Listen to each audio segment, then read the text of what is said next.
Good evening. I'm Gordon Fruetel, chair of your YMCA of Greater Richmond, and I'm here with Abby Rogers, our new CEO and president. It is so great to be with you this evening. Oh, thank you. It's so great to be with you, Gordon. I'm doing great. Thank you. Yeah. Very good to see you. And oh, by the way, I love what you've done with the thank you. living room here. You know, we threw that together this afternoon just for you, Gordon. Very just for uptown, you. very uptown. Well, and I have to say that I'm really glad that you've had the vaccine. I mean, we're sitting 6 feet apart, but we can be here without masks because you've had the vaccine already. Can't be too safe, but I can't wait till we can all get back together again. That's right. Hopefully very soon. Exactly. You're so right. And hello to all of you watching at home. Thank you for letting us come into your living rooms and sit back in your couch and enjoy yourself and just enjoy the YMCA, what we've done in this past year and what we're going to do in 2021. It's such a pleasure to have you gather with us virtually as you remember the incredible good we've done in 2020 and look ahead with great hope for 21. For some of you, this is the first time being part of this great event. Welcome. I'm so glad you're here. And for many of you, this is much different than the annual celebrations of the past. Just last year, we were all here together at the Tuckahoe Y, and it was March 5th to celebrate our incredible growth from the accomplishments of 2019. Then the pandemic changed everything. I can't tell you how proud I am of our staff and how they stepped up during these most difficult times to serve our communities in ways we've never have before. And the way they did it is equally as important. Their dedication, their passion for the Y and its mission was nothing less than inspirational. And it clearly made a difference in the communities we serve. And we can't thank them enough. Thank you so much. As you know, our Y is dedicated to providing a diverse, equitable, and inclusive environment for our members, volunteers, and staff. At the Y, we don't put labels, stereotypes, or limits on people. Instead, we meet them where they are, and we let them flourish. It's who we've always been and what we've always done. Amidst the ever-changing landscape of 2020, there was another monumental change. Tim Joyce made the decision to retire as our president and CEO at the end of 2020. TJ has been a faithful servant of the YMCA for 35 years, with the last 8 spent in Richmond. TJ's leadership, vision, and his devotion to the YMCA and its mission provided 8 great years of tremendous growth. Upon his arrival at Richmond, TJ was asked what success would look like. And he quickly answered, the day that someone needs help with a problem and their first call is to us. Well, in 2020, that vision became a reality. When the governor closed the schools last March, guess what? City and county leaders immediately called the YMCA, knowing they had a trusted partner to deliver the emergency support needed. Yet one of the most important legacies TJ leaves behind is the incredible staff he built around him, including our new president and CEO, Abigail Ferris Rogers. Thank you, Gordon. Abby's been with the YMCA for over 15 years, the first 8 as a member of the board, and the last 7 as senior executive of the Y. Most recently, Abby served as our executive vice president and chief advancement officer with responsibility for philanthropy, community relations, as well as the vision and strategic plan of the organization, including the launching of the $40 million 5-year comprehensive campaign. Leadership succession is one of the most important responsibilities of the board. We take it very seriously. Our transition committee was committed to finding a new CEO who would understand and embrace the thoughtful culture and the mission of the YMCA of Greater Richmond, and who would continue the tradition of excellence you have come to expect and would inspire us to do better each and every day. And Abby is the right person at the right time to do just that. And I might also add that Abby is our first female CEO, and we couldn't be more proud. TJ, on behalf of the board of directors and the entire Y family, we thank you for your leadership in making this great organization what it is today, and wish you and Diane nothing but happiness in retirement. Well done, my friend. And you might take a moment to pull out those tissues and maybe wipe some of those tears away. And Diane, you may want to help him a little bit, because I know TJ, And I know we want him to be able to see the rest of the show tonight. Abby, we're thrilled to have you as a new leader, and I'm pleased to say that the future of the Y has never been brighter. Oh, thank you, Gordon. Welcome. I appreciate it, to you and the board, the transition committee. I'm just thrilled to be here and excited for what's to come. And I want to thank you for the warm introduction and to join us here for our first annual celebration as CEO. I'm thrilled to be with all of you and I hope that many of you will be with me in person very shortly. TJ, I know you're watching this tonight, and we wish you and Diane all the best in retirement, congratulate you on a job well done, and for all that you've done for this community, and I can't wait to see you out at summer camp, because I know somehow that I'm going to find you out there as we go. But for now, to get this evening started, I want to focus on our mission of building healthy spirit, mind, and body for all.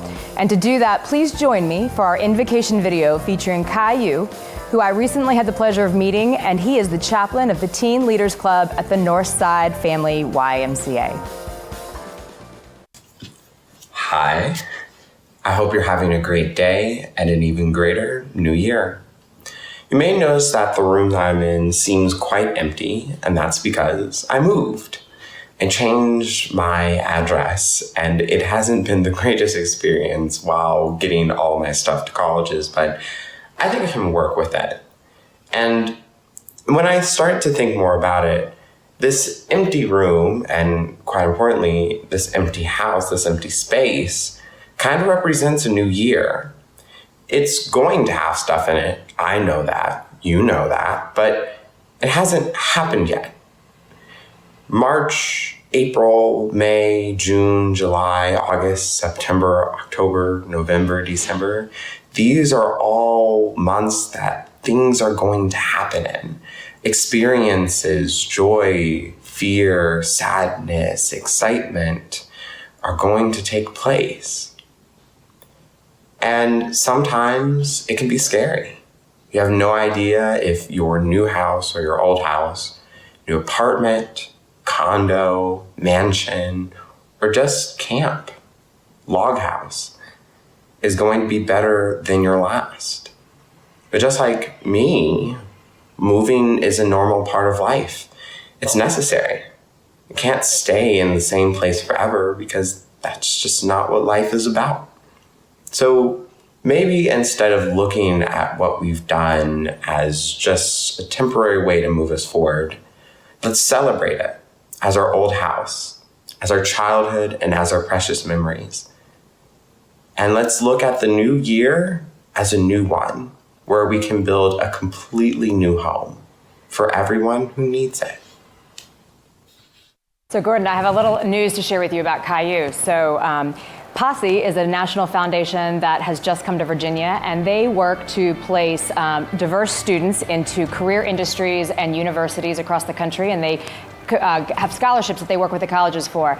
And so Caillou, as well as a number of our teen leaders, applied for that here in Virginia today, and he found out today that the next chapter of his life is going to be a four-year scholarship at Davidson University. Caillou, we are so proud of you, and we can't wait to see the great things that you have ahead of you. So that chapter is going to be amazing. Oh, that's wonderful. And Caillou, congratulations on that. What a wonderful piece of news for you and the YMCA. I love seeing the passion, the wisdom of the young people within the Y. They are the future, and it gives me great hope that our Y will continue to flourish for years to come. It is a pleasure to be in the company of so many individuals who give an enormous amount of time and talent. The YMCA of Greater Richmond impacts more than 170,000 lives with its programs and services. The Y has been a cornerstone of this community. Today, we are just as committed to fostering physical, mental, and social development as we were in 1854 when we first opened our doors. This past year, we created over 200 videos of virtual content, found new and creative ways to deliver youth sports and aquatic programs, partnered with the Red Cross and multiple food banks, and worked with our city, county, municipalities for the greater good of all of our communities. It is our grand tradition. The Y is here for good. So moving forward, we will continue to provide even more life-changing programs and services for adults, children, and families. Our future is brighter than ever with the renovations that have begun at our Manchester Family YMCA, our newly updated Swift Creek YMCA, and the grand opening of our Frank J. Thornton YMCA Aquatic Center in Henrico. We have so much to look forward to. But before we do, let's take a moment to commemorate the amazing ways that we showed up for our community in 2020.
Wow, what an incredible story. I mean, especially considering what we've been through in 2020. Absolutely. It's a great story and so great to be part of it.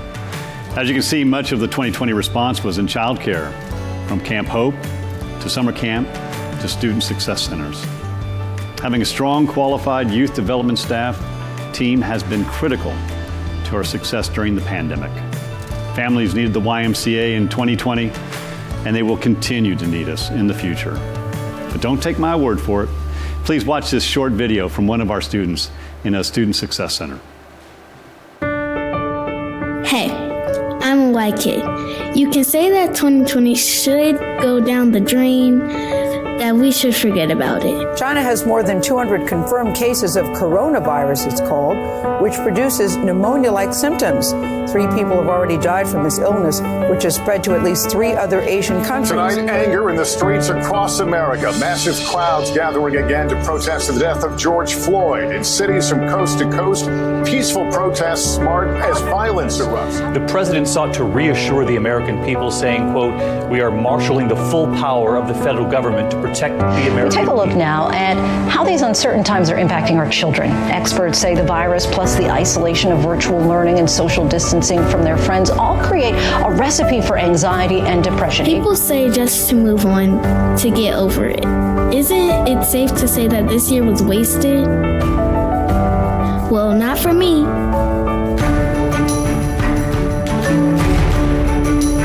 Student success centers have helped kids like me be their best self. I've learned that there are people who care, who want me to be successful, no matter what is going on in our world. Thank you, YMCA, for supporting me in my growth. Thanks, 2020. We will never forget the lessons we've learned.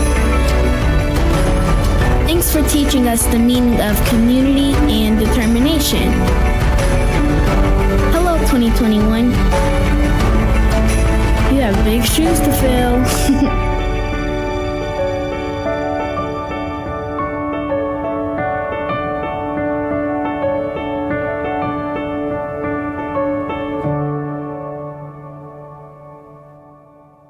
It's my great pleasure to introduce Dr. James Layne, Virginia Superintendent of Public Instruction. He's with us tonight to share the impact of the pandemic on our children and how the power of partnerships can make a difference. Dr. Layne, it's so great to have you here tonight. Can you tell us a little bit about the landscape as schools begin to reopen? Absolutely, and thank you so much for having me with the Y. Before I answer the question, I just wanted to say a big congrats to Abby. I've known her for several years and made a great selection for your CEO. Additionally, I will tell you, I served as a YMCA board member in Goochland when I lived there, and so the Y has a special place in my heart. Oh, very good. As it relates to the landscape today, we've learned a great deal about the science around COVID since we closed schools last March 13th. We certainly have developed new guidance, which came out on January 14th, that outlines how schools should be thinking about opening. And frankly, since January 14th, we've seen a number of our schools begin to open, especially right here in the Richmond metro region. My kids attend Chesterfield County and are now in school 5 days a week, where we were virtual for most of the year with a little bit of hybrid in the middle. And so on January 14th, prior to that date, we were really focused only on community transmission levels and making decisions. And now schools are using a multi-factor assessment to make decisions about opening. They're looking at factors such as, is there actually any impact in the school? How strong are the mitigation strategies that you put in place? And of course, what does community transmission look like? When you combine all those 3 factors together, we've created a matrix to help schools open. But in our matrix, unless you can't mitigate, we basically believe that schools should be open, and we've been able to do that very safely in many communities throughout the Commonwealth, including right here in the Richmond area, with Hanover being open almost all week, every day since the beginning of the pandemic. And so with this new science that we've learned, we've also learned that, if we focus on 2 primary strategies, and that is masking of our students and staff and focusing on physical distancing with a goal of 6 feet, but certainly many school divisions go as low as 3 feet. We have seen very few outbreaks in our schools. We've seen very little in-school transmission in our schools. And for that reason, as I mentioned before, our schools have been able to open safely. So just last month, the governor put out a directive to schools to begin opening by March 15th around the Commonwealth. At the time the governor made that announcement, we had about 42 school divisions in Virginia that were still fully remote. And I'm happy to report that as of yesterday, we now have a map on our website that shows that every school division in the Commonwealth at least has a plan to open, and we're down to, I think, maybe 12 school divisions that aren't open yet. And I think we'll only have 2 school divisions that are opening between March 15th and April 15th. And so a significant shift in the way that students have been educated during the pandemic, with it being primarily virtual, moving to in-person here in the next few months. So James, that is, as a mother, so important, because I know the benefit of kids being in schools, but tell us why you guys were so focused on trying to reopen schools. I know that we've had a lot of challenges with our students through the virtual learning. A little bit of kind of what you've been seeing with our kids. We collect data on our students throughout the school year, and of course, last year we had our SOL test canceled, and so we didn't have great data on when schools were closed. So we focused on ramping up our data collection efforts as we entered the next school year. And a few trends have become clear in our schools. The first is that we're facing significant learning loss, but that learning loss is even greater for students living in poverty, and it's even greater for students of certain races. And so this learning loss is obviously exacerbated in communities that have little access to the internet. And we don't think about that in Richmond a lot, but many of the communities that you serve in the outlying areas of Richmond have significant issues with internet access. And so, students went from learning 5 days a week all day with their teacher to, in hybrid school divisions, 2 days a week. In some communities, it's had to be what we call asynchronous, where they don't get direct instruction for a teacher. They're learning through packets and other things. And it's going to take us, a significant amount of time to recoup from the learning loss to get students back to where they could have been if there was not a pandemic. But I have to give a credit to our teachers, because our teachers have been phenomenal in this. And I believe that we've seen some incredible stories of teachers getting students, moving them forward, and we're excited about that. We've looked at some of this data to talk about what learning loss looks like. And we know that learning loss is worse in the earlier grades. And so if you look at our plan for how to open schools, we prioritize English language learners, students with disabilities, and our early learners as some of the first that are coming back into our schools that are just opening.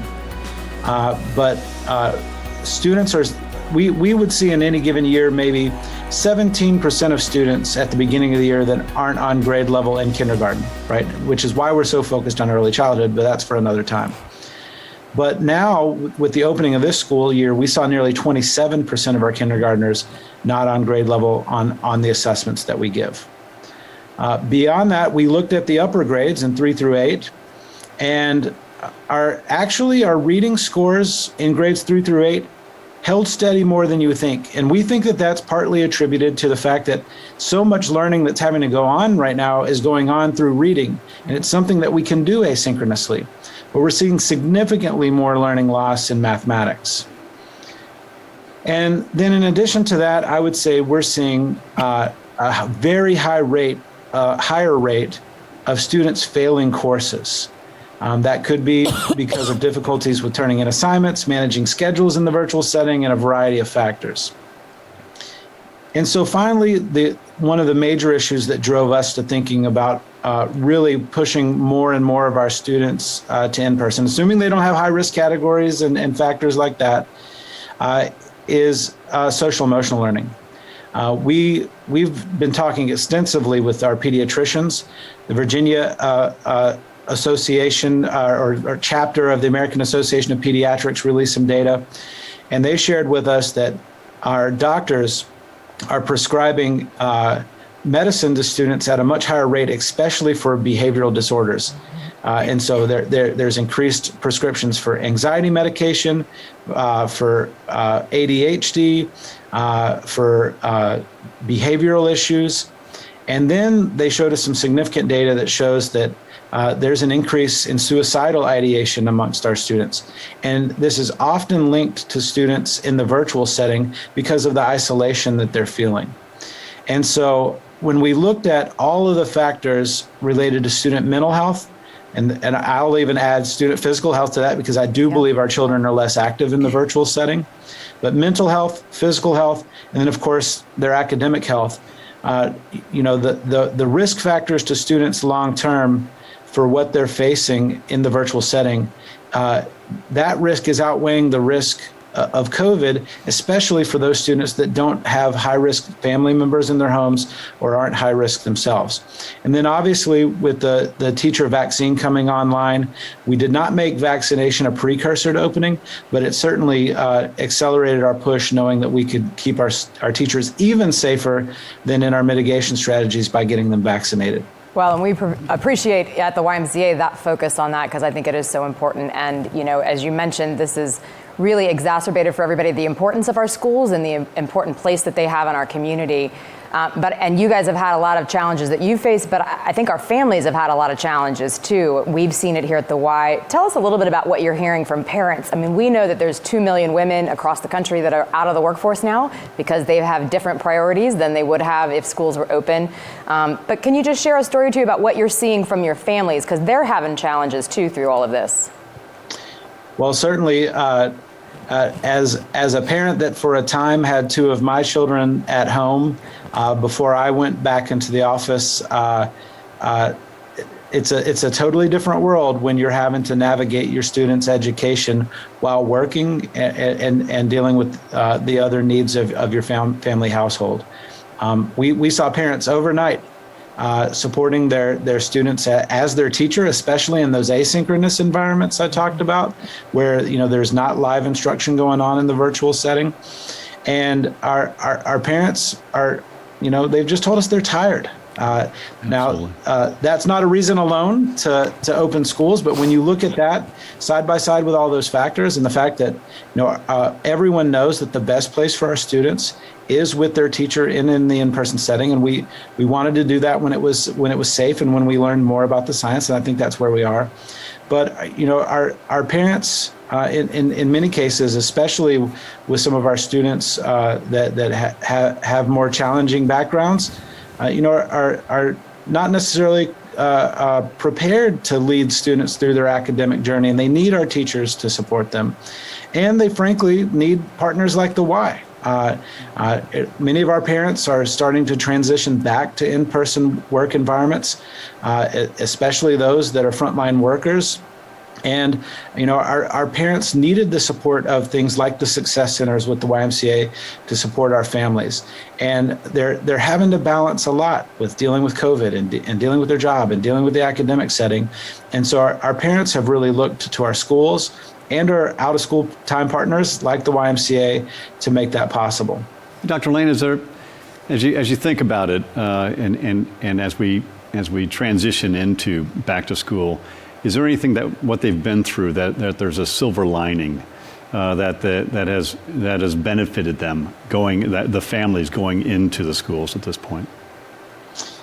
Yeah, well, thank you for the question. None of us ever wanted COVID to happen, and so you know, but there are some things that we're seeing in our schools. Rather than a silver lining, maybe the way that I'll say it is innovations that we want to make permanent. Very good. And what we know is that our families are more engaged than ever because they have to be. Yeah. We've got to find a way to leverage this opportunity where our parents know so much more about what's going on with education and find a way to make that permanent, because what we know is that our schools that have high family engagement tend to have high achievement with students. And, you know, and when I say our parents are more involved, I mean, I Zoom into classes. I'm actually in the Eastern Shore, which is why it looks like I'm in a hotel room. And so I'm touring schools, but when I go into classes, one of the things that I find is that our parents are often sitting there side by side with their children. Imagine the power of that type of family engagement if it continues. We've also done incredible work to innovate in the technology space. All of our teachers now have these incredible skills in teaching in the virtual setting. I hope we take that and blend that into what we do to make our education more efficient, but it also provides so much more information for our parents. And I could go on and on about the innovations, but those are just a few. I think everybody's been innovating, and I think we do have to be looking to the silver lining through all of this, so I appreciate that. Just one last question, James, as we go forward on this. You know, we're all looking forward, and I know partners are a huge piece of what you're doing. You have a whole task force looking at the reopening and the summer learning loss and what we're going to do. Can you just tell us a little bit about how your partners should think about going into the summer and next year, and how we might be able to lean in and help our teachers in our school systems in order to get kids back and caught up? Yeah, I have this phrase that I use from time to time, and I can't credit it to myself, but I don't remember who shared this with me. It's that if time is the constant, then learning is the variable. But if time is the variable, then learning is the constant. And what that means is that some kids need more educational time to catch up to other students or move ahead. And if we offer students the additional resources and time in the educational setting that they need, we can get every student to a place of equity. And that's what out-of-school time partners like the YMCA and summer partners like the YMCA, that's why you're so important, because you offer that additional time for us to engage students, take them from what they're learning in the classroom and beyond. And especially when it's a student that's fallen behind, they need a partner like the Y to lift them up, take that time with them, continue to educate them in the after-school setting, continue to educate them in the summer. Because if we can stop that summer slide, and now this COVID slide, by giving students extra opportunities to learn, then I know that we're going to be able to get students to where they need to be. That's very good. Well, I really appreciate your time tonight, James. I know you're traveling, but joining us here to give us a little bit of that information. And thank you for everything you're doing. I know you and your staff are working hard too. You know that the Y is here calling us if we can help, because these are all of our kids, and we definitely need to lean in during this time. Dr. Layne, we are so honored to have you with us tonight, and thank you for your tremendous leadership in the community. It's needed now more than ever, and it's very apparent it's making a difference. So thank you so much. Yeah, and thank you both. It's an honor to be with you tonight. Thank you. Have a good day. You too. As we all know, none of the great work of our Y would be possible without our incredible funding. Behind the leadership of our annual giving chairs, Chuck and BJ Patton, our fundraising reached new heights this past year. The word philanthropy means the love of mankind. We demonstrated that love in 2020, as we have for 167 years, by adapting and partnering to meet vital needs. And our generous friends followed as always. Now to Chuck and BJ to share the great news and outlook for the future. Good evening, friends. BJ and I are delighted to have an encore opportunity to serve as your annual giving chairs. Just 1 year ago, we were together at the Tuckahoe Family YMCA, celebrating a successful 2019, anticipating bigger and better for 2020. But to use a famous quote, the best laid plans of mice and men often go awry. Little did we know, just 2 weeks later, the Y would temporarily close the stores, but never its spirit. As you've heard tonight, and most of you experienced personally, throughout 2020, our YMCA didn't shrink, but elevated its stature by responding to the urgent and vital needs of the community brought on by this pandemic. In times of crisis, philanthropy and generosity of others can provide hope. If the YMCA served as the vehicle during these dark times, then the philanthropic efforts of so many provided the fuel. Through your work as volunteer leaders for our YMCA, through critical fuel you provided, we're able to raise an outstanding $3.5 million in annual giving. Coupled with $5.5 million in government and grant funding, the YMCA raised more than $9 million in 2020. I'm reminded of a story TJ shared during these early days of the pandemic. As we quickly mobilized to call upon our closest donors and friends, requesting the need for immediate support, TJ reflected how he never received a no. Instead, the outpouring of support was universal. It really puts in perspective why the work we do is so important and how the importance of that work is recognized by the Y's benefactors.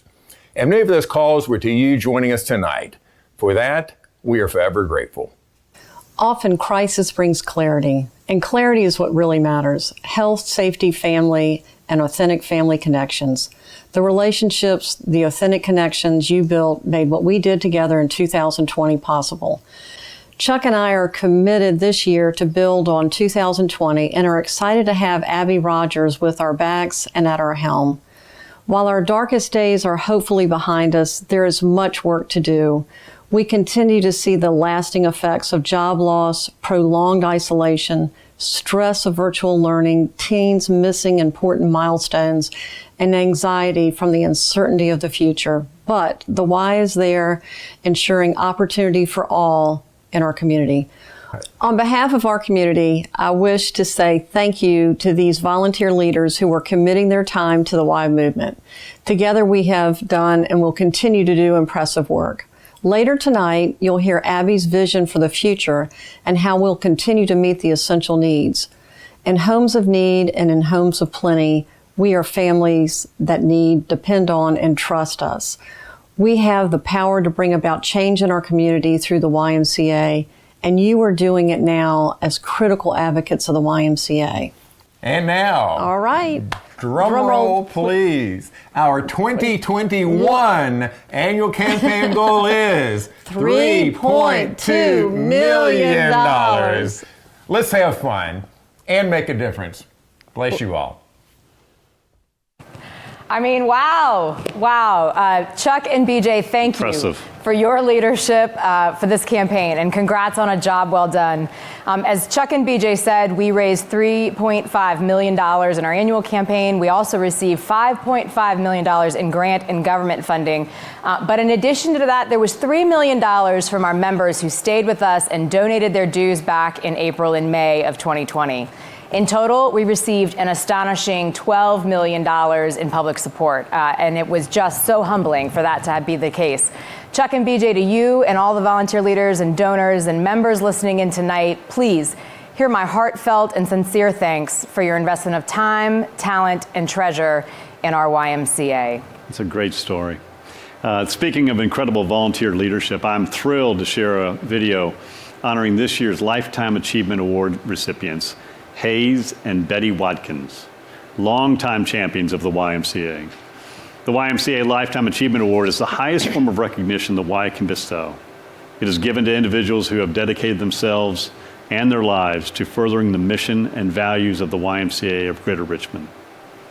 Over the years, Hayes and Betty have shown exceptional leadership and outstanding contributions that have led to expanding the vision and outreach, mission and cause of the YMCA.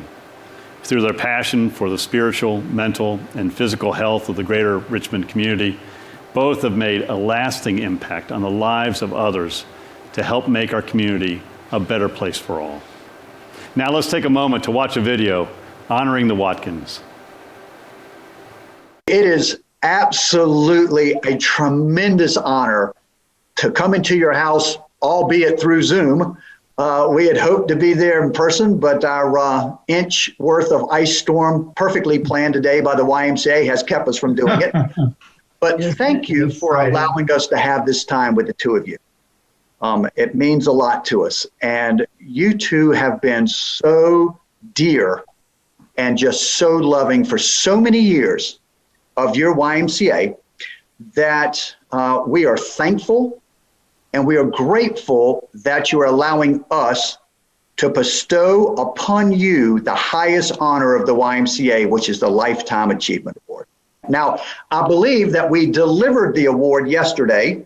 Yes. And we told you not to open it. It's right here on the table beside me. Okay, so I don't know if you want to turn your monitor or bring it over, but we'd love to watch you open it if possible. All righty.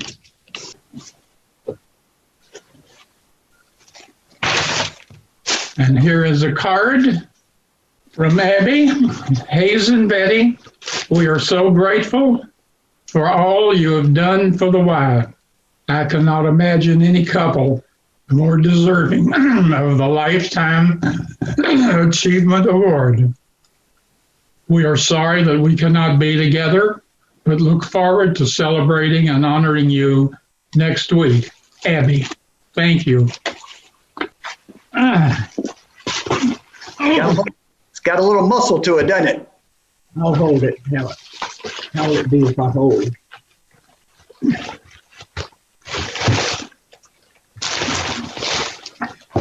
There you go. There we go. In my hand, you want it? No. Then okay. Let me get rid of that. Get rid of that. We're honored beyond words. We have not done that much more than anyone else, but we are honored.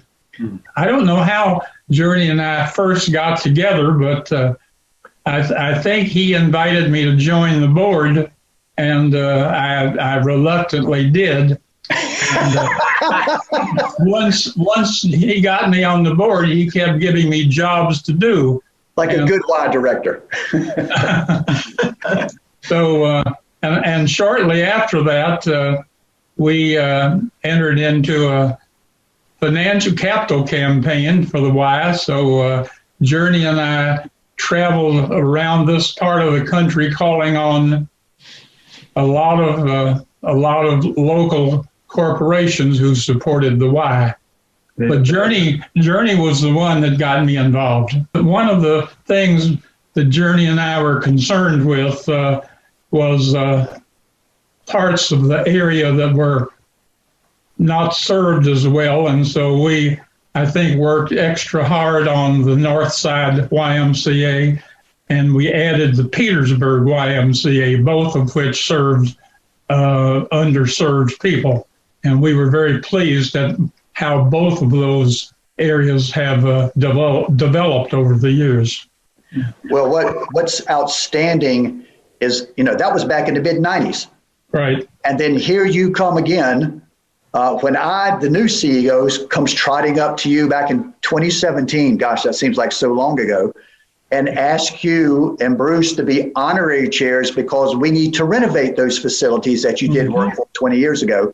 Mm-hmm. And you saddle up beside two other great leaders, and Richard and Aggie Cullen, who chaired that campaign.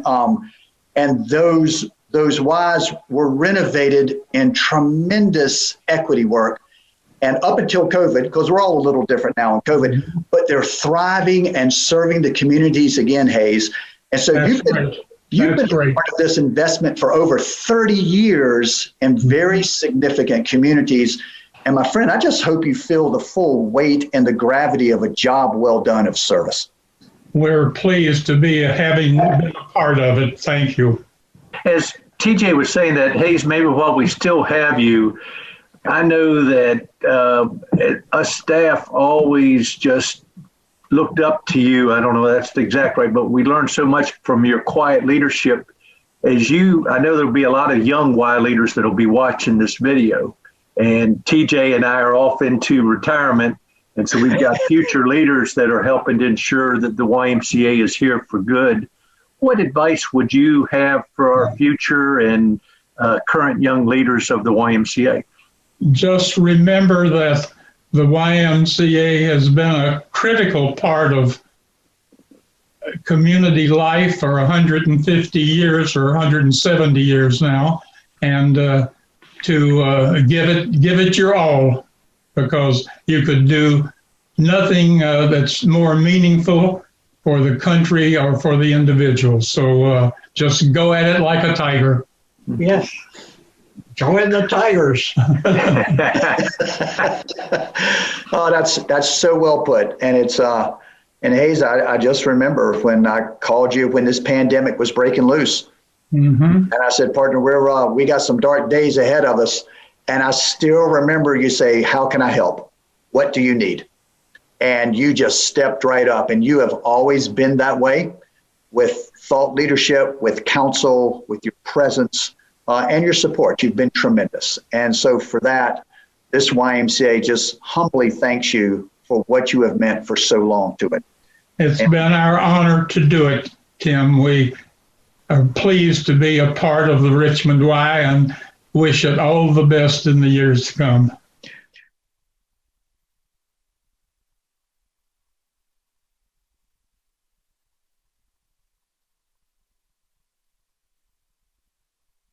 Hello, Hayes and Betty. I hope that both of you are doing well.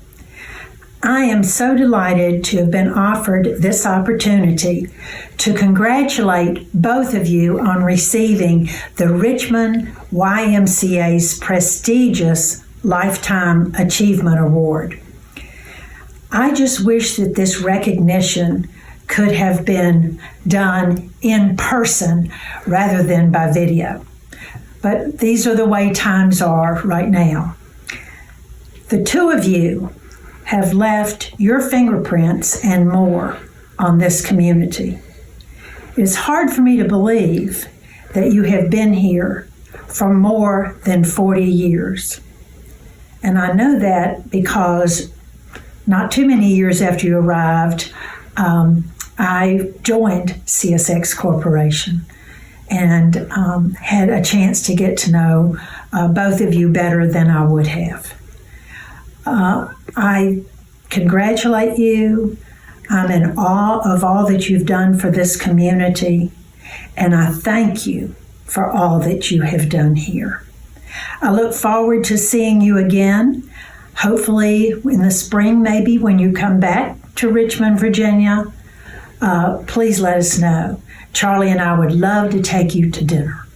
But congratulations, Mr. and Ms. Lifetime Achievement Award winners. You deserve this.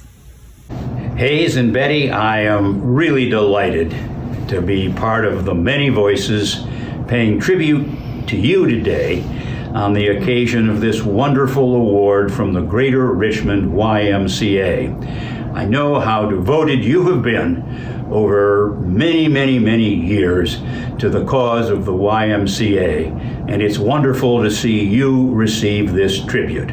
All the best. Hayes and Betty, John and Jane Fain Filming here.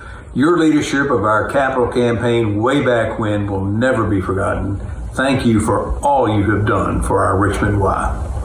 Thank you, Mrs. and Mr. Watkins, for always believing and supporting us. Hello, Hayes and Betty. Congratulations on your Lifetime Achievement Award.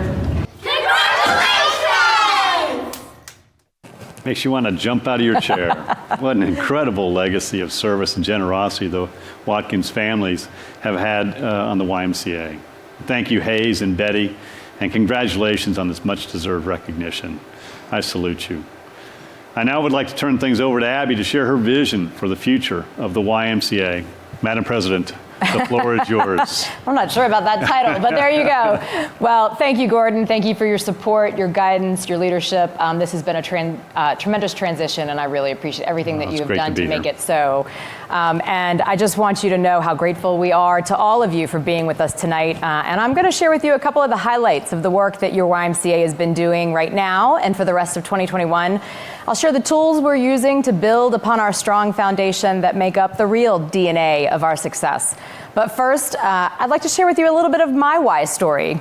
I grew up in Newport News, Virginia, less than 2 miles from the Honeycutt YMCA. And as you can see in these fairly embarrassing photos that my mother found for me, the amazing staff at the Y were able to take a young, enthusiastic water bug and turn her into a fairly decent swimmer. My 13-year-old wouldn't think so, but anyway, I can stay up afloat. The ability to turn a desire into a competence, which created a confidence in a young girl, was the beginning of learning many new things and knowing that I could achieve. I'm thrilled to be part of an organization that is offering that opportunity to a new generation of young girls and boys. Opportunities for girls to engage in youth sports has come a long way since that little girl learned how to swim. And the Y has been a huge part of a generation of strong women breaking glass ceilings. And I'm proud to be one of them. So now on to the Y's COVID response efforts and our vision for 21. We've talked a lot about the things that we've done this year, but mostly I hope you walk away with a sense of the grace and grit, the empathy and tenacity of our staff as they've showed up day after day navigating these very unprecedented times. While our staff were literally creating new programs over a matter of days, sometimes hours, our operations were constantly shifting to meet ever-changing needs. The crisis, while creating tragedy across this nation, provided a clarity to the focus on what is most important for our people, partnerships and programs. And these make up the DNA of our success. While there's still a great amount of work to do and critical needs to address, our future post-2020 is to be a leading nonprofit that leverages our voice to impact our community on the core issues while we continue to live fully into our mission.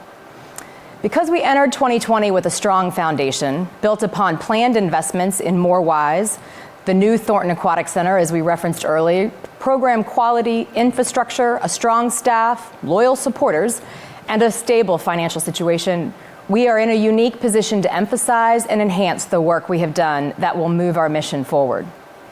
I want to stress that our core mission remains the same. We're still focused on our 2025 strategic plan and our 5 goals as we've outlined in that.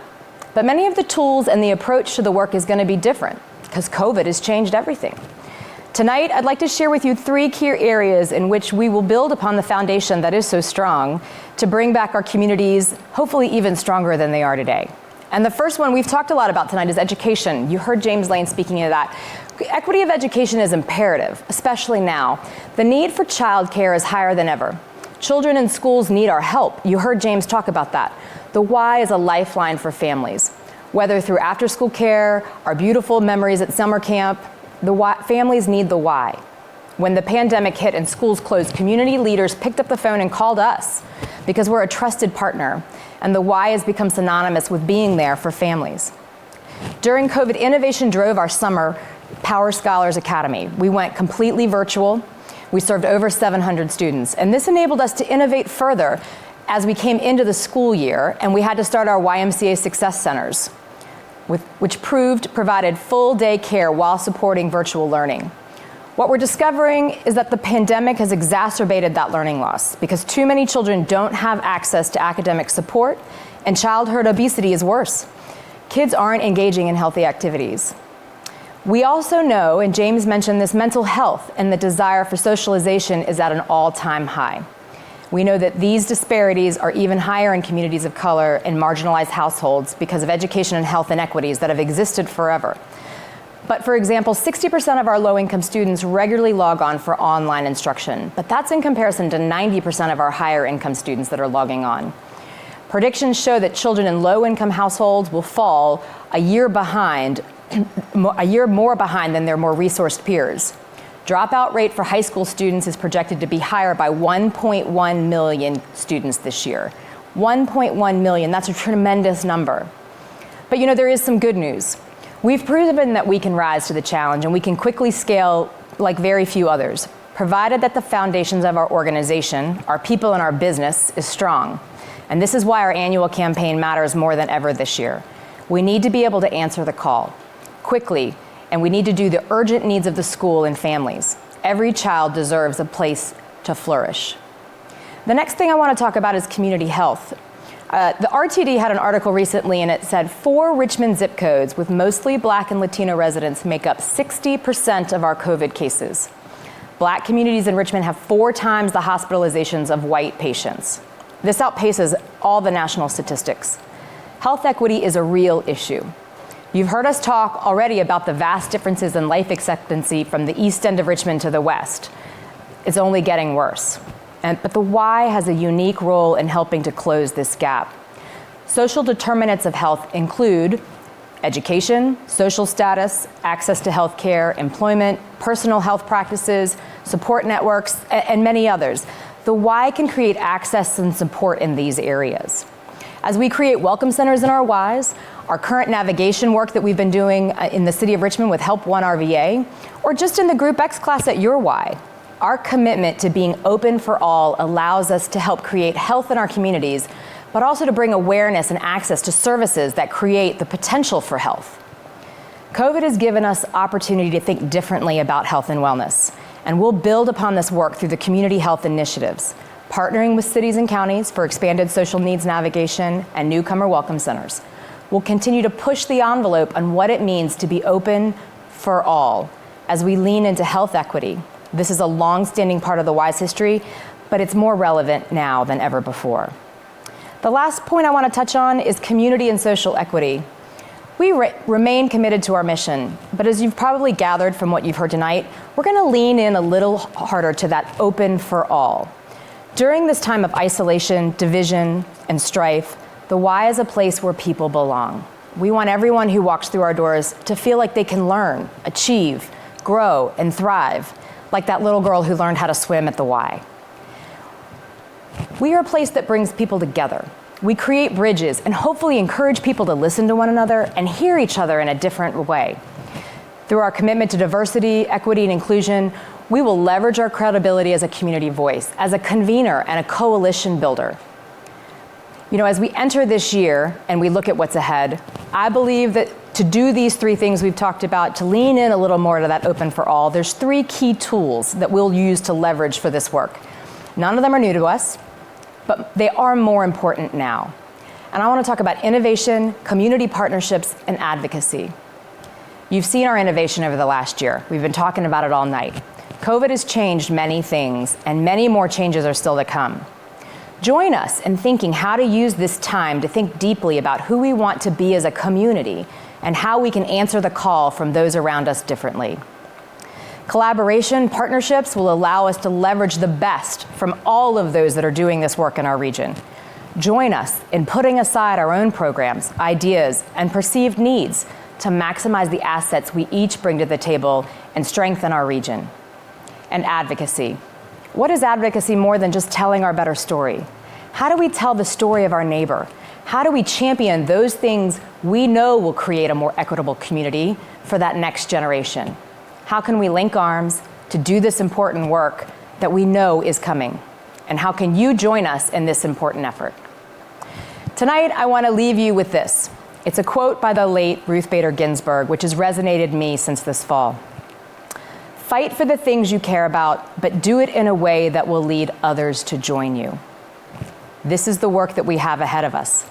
That is our commitment to you. We will fight. We're going to be in the arena, but we're always going to do it with a heart to create community and build a better world. I want to thank you all for making tonight possible, all the people that put it together, to TJ and Journey for their time, BJ and Chuck for your leadership in the annual campaign, and Gordon for you actually coming out and being with me in person tonight. And all of you and your faith in this YMCA, we just thank you for everything that you've done, your commitment to us, and we reiterate our commitment to you. Thank you and have a blessed evening. This has been fun. It has been fun. It's been fun, and thank you for your leadership. And I got to tell you, the future looks great. It does. And these are exciting times, and we love having you at the helm. It is going to be a fun ride here going into 2021. And I want to thank all of you for joining us tonight. And I want to thank you, not just tonight, but being with us through this ride, through this journey. It means so much to us. And I think thanks is all I can give. I do promise you that as fun as this was tonight, I would much rather be together with you and celebrate together next year. Next year you're dancing with teens, right? That's what's happening next year? Well, maybe. Let's do one step at a time, all right, so to all speak. right. But thank you for all you do, and it's been a pleasure being with you tonight. Thank you. Have a great night. Bye-bye.